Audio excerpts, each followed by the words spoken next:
in the 27th IMET International Tourism Exhibition in Istanbul, Turkey, the fifth largest tourism exhibition in the whole world. To shed more light on this participation and its importance, we are very much delighted to be joined over the phone by Mr. Yehya Abdul Qader, our tourism counselor. Thank you very much for being with us, sir. Thank you and good morning. Good morning. And let's start immediately with having a quick idea about this exhibition in Turkey. Well, really, the EMITT is recognized as one of the top travel exhibitions worldwide.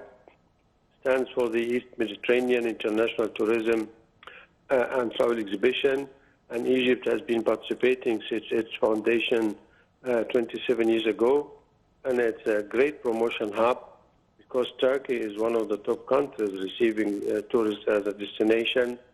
They receive, really annually around 45 million visitors, and Turkish Airlines and Pegasus is one of the top airlines that, transfer large number of Russian tourists, to Egypt, to the Red Sea region.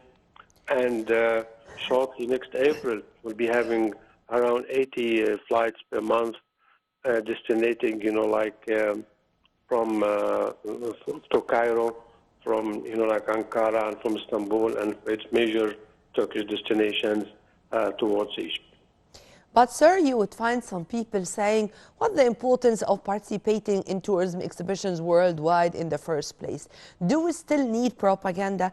Do we still need to have marketing for our civilization? Who in the world do not know that much about our Egyptian civilization, and who is not eager to come and to visit these places all over Egypt?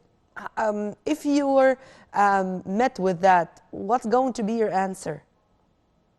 Well, really, remember, since early January on the 24th, we had the Fitur, travel exhibition in Madrid. This is followed, by the Milano BIT from 9 to 11 February. And then we have the EMITT. So really, we need to participate at least from 25 to 30 international and top travel shows. We still have the BIT in Berlin and WTM in London, ATM in Dubai, and these are travel shows that we participate because the tourism product, is constantly on change. You have new museums opening, you have new cruise lines, you have new destinations in Marsa Alam, in Sharm el-Sheikh, in Hagara. In New Alamein City, in Tanis or San al-Hagar. I mean, this was my coming question, sir. Is it because also that our tourism map is modified, is getting better, is expanded? And to what extent do you think that our way of marketing or propagating for ourselves, it's really fruitful, particularly after this record of visitors which visited Egypt in last year? I think it's 14.9 million, and we are expecting and hoping for more in the very short period of time. This is quite true because, participating, and engaging in these travel shows is a must because, as we see, there are, in the one that we toured, there was 160 countries participating, and there was 10,000 exhibitors. So the whole world, will be introduced to your product, to the museums, to the antiquities, cruise lines, the services of Egypt Air that's extending now, doubling its fleet, and then the results you have, and the expectation for the Grand Egyptian Museum opening soon. So all these updates, has to be online and active and actual when you meet, the providers and stakeholders, the tour operators, the airlines, the international hotel corporations as well. So do you know about your new products and the grand opening of new hotels, all over Egypt, from Alamein to Luxor, Aswan, and the Red Sea as well? Yeah. This means, sir, that all what you're talking about, and if we take this exhibition as an example in Turkey, this does not mean that we are only aiming at boosting our relations with the Turkish tourism agencies or aiming at attracting more Turkish tourists. But in such occasion, we can meet agencies from all over the world, and it can be a chance for having deals and attracting more tourists from all over the planet. True?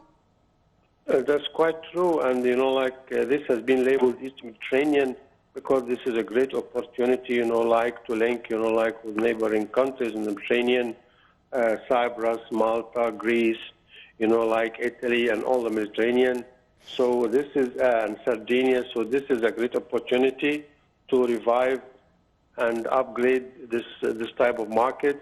And remember, Turkey is one of the great supporters of Egyptian travel, where they move millions of visitors from Eastern Europe to the Red Sea region. We receive 7 million visitors per year. Half of Egyptian travels, large number of it is, traveling and flying through Turkish Airlines in association, of course, with Egypt. And sir, when it comes to the Grand Egyptian Museum, since we mentioned it more than once, I think its inauguration, which is going to take place, inshallah, in a few weeks from now, it's going to be a leap or a turning point. Definitely, yes, because, the whole world has been anticipating this, tour operators, airlines, hotel chains, they want to develop and invest, in the neighborhood of the Grand Egyptian Museum and the Giza Necropolis as well. So really, it became like a high value for this location, and travel writers and world media, a TripAdvisor and National Geographic and all the world media is anticipating and writing about the approximate, inshallah, opening of the Grand Egyptian Museum. I mentioned that, sir, because sure, our delegation, which was participating in this exhibition, were asked about the gym, when it's going to be inaugurated, and the programs, and how it's going to be managed. I think that they acted as ambassadors for Egypt, and to speak about that in specific, this is another way of propaganda for this wonderful museum, which is going to be a gift from Egypt to humanity at large. If you agree with me on that. It is, because remember, we are upgrading, the whole area, around the Giza Necropolis and Saqqara. 2 days ago, we had an international marathon. There were 1,500 participants representing 50 countries. And we have RD Care or RD Egypt, that was launched 2 months ago. And it's an international event as well. And we have art exhibits held at the Grand Egyptian Museum itself, and events, around the clock. So really, this area, is upgraded, and it will be an excellent hub for international tourism and tour operators worldwide.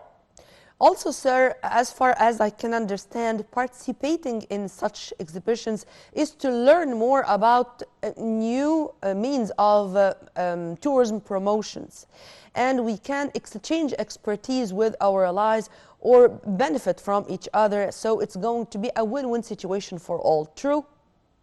It is, because, the antiquities, and heritage and civilization of Egypt is, highlighted worldwide. Last Saturday, there was a forum, at Bet Yakan in Old Cairo, and really there was representative international from Portugal, from USA, from Germany as well. So it was a great opportunity for students of architecture. They upgraded this location, and that has been established 400 years ago. So really, we have lots of sites and locations that international visitors can enjoy all over Cairo and at the Giza Necropolis and Alexandria as well. But sir, to what extent do you think that all these activities can help or can be the way to open new markets, to invade new fields, and to attract more tourists from countries until the moment we do not have the position we do deserve in? I mean, until the moment, I cannot imagine that we are receiving from India or from China, for example, the appropriate number of guests. Well, one of the major, barriers, like is the volume of air travel, because 95% of our 50 million visitors, like they fly through air. So, and Egypt Air Fleet, which is nearly like 60 now, and we are rental more. Like in United Arab Emirates, they have 500, planes, for the whole fleet. So you need a large volume of this, so you can transfer 30 and 40 million visitors. And I was just already mentioning the model of Turkey and how its, airline fleet is supporting its travel movement and the region as well. Well, let's hope that next year, inshallah, is going to witness more visitors to Egypt, and we are going to break the record we achieved in 2023. It's going to be broken, inshallah, in 2024. We all hope so. Well, we were very much delighted to have with us over the phone Mr. Yehya Abdul Qader, our tourism counselor. Well, by this we come to the end of our episode. Stay tuned on Nile TV International always for more updates. And for more details, please log on to www.nileinternational.net. Many thanks for watching. This is Nermeen Abdurrahman signing off.